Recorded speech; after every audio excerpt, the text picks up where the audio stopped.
Hello,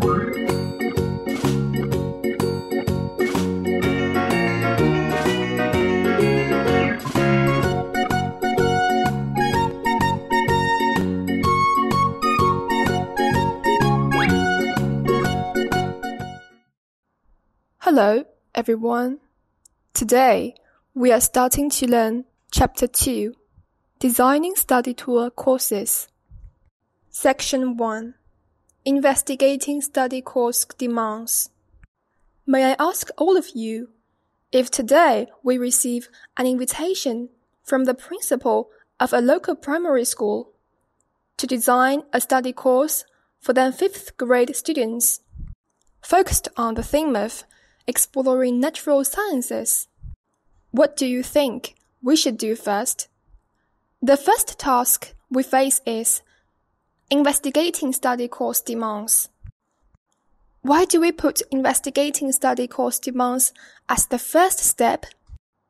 Because only by thoroughly and meticulously investigating the demands can we design a targeted and practical study course plan. This also reflects our pragmatic working attitudes as study tour workers and our responsibility to work based on reality. Investigating study course demands generally consists of 4 steps: determining the content of the investigation, identifying the subjects of the investigation, selecting the investigation methods, and finally, analyzing and summarizing the investigation results. Firstly, investigating study course demands usually starts from 4 aspects. First, basic information, including the school name and type, the date and duration of the study tour, the management personnel for the tour, and participating students' ages, grades, number, knowledge base, and experience levels. These pieces of information are the foundation for designing every study course plan. 2. Course demands.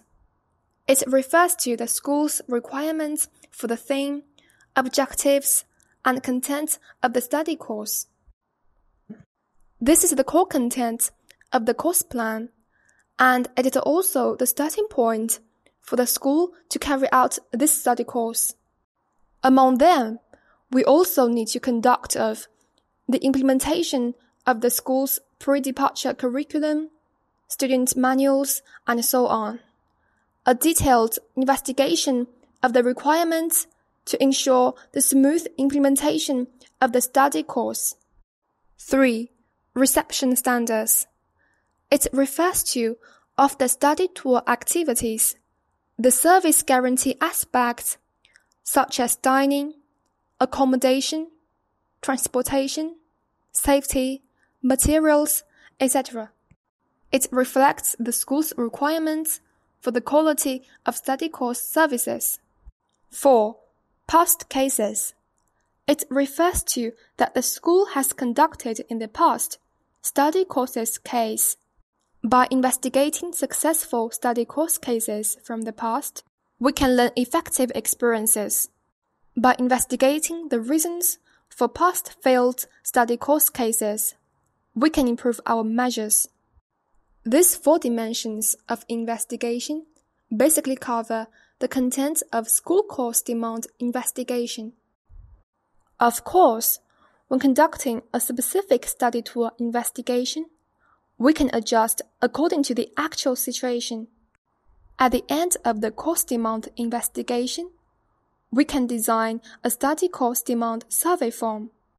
On one hand, the survey form clearly presents the investigation content to the interviewees and users, which is conducive to researchers conducting comprehensive and effective study course demand investigations. On the other hand, it also facilitates researchers to intuitively and clearly convey the demand information to the course designers. Investigating study course demands after the study course demand investigation is completed. The next step is to clarify who will conduct the investigation.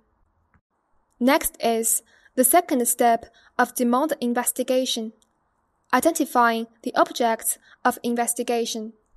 Although in different schools, the management structure of study courses may vary, but they can basically be divided into the following 4 categories: supervisory leaders, relevant teachers, participating students, and parents of students.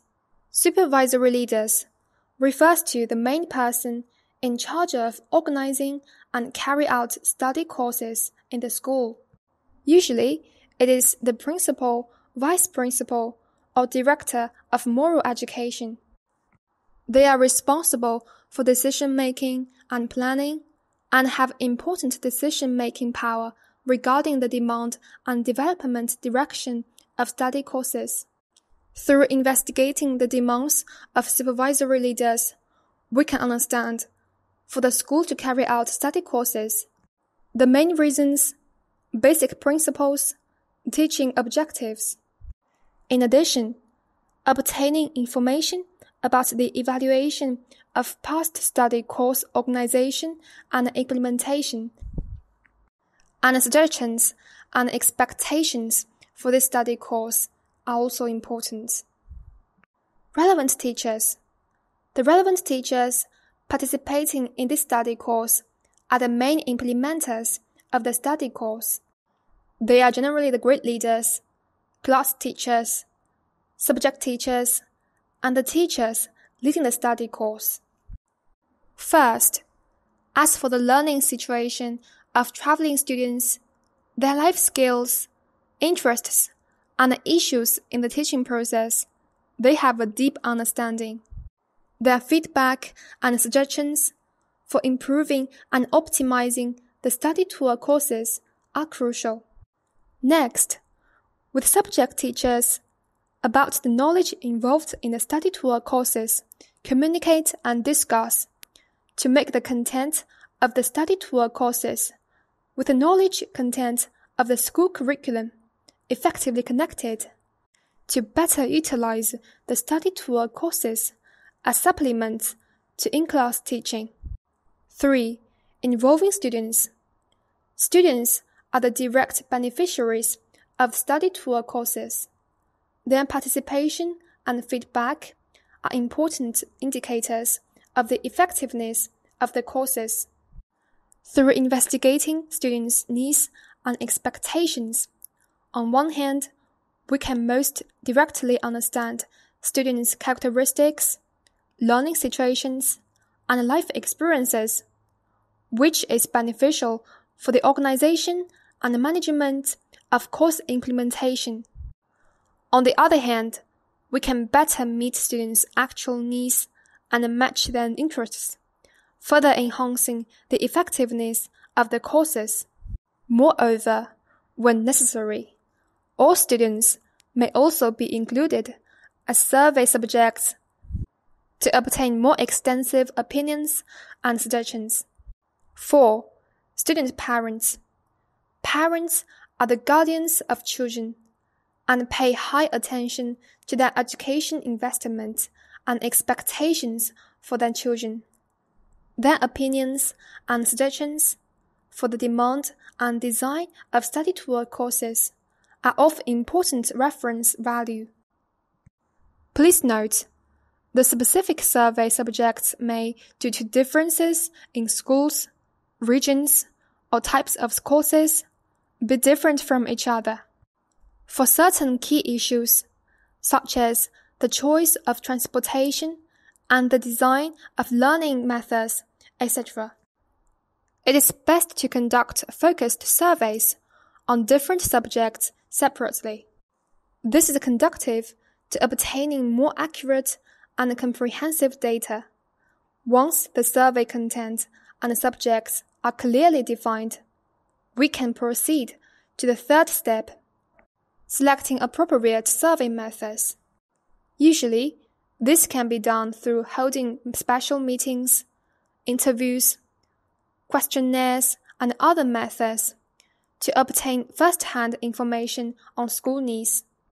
It is also possible to ask for literature materials, collect and analyze, to obtain information on school characteristics and past cases, etc. As second-hand information on these.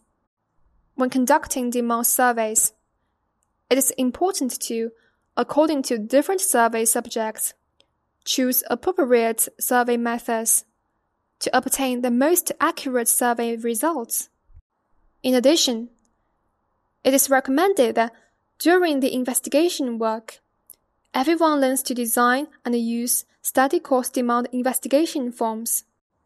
Organize the content to be investigated according to certain logic into concise tables to facilitate operation and present the investigation results more concisely. Here is a template for everyone to refer to.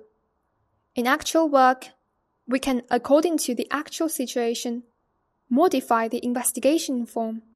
The last step of completing the study demand investigation is to analyze and summarize the investigated demands.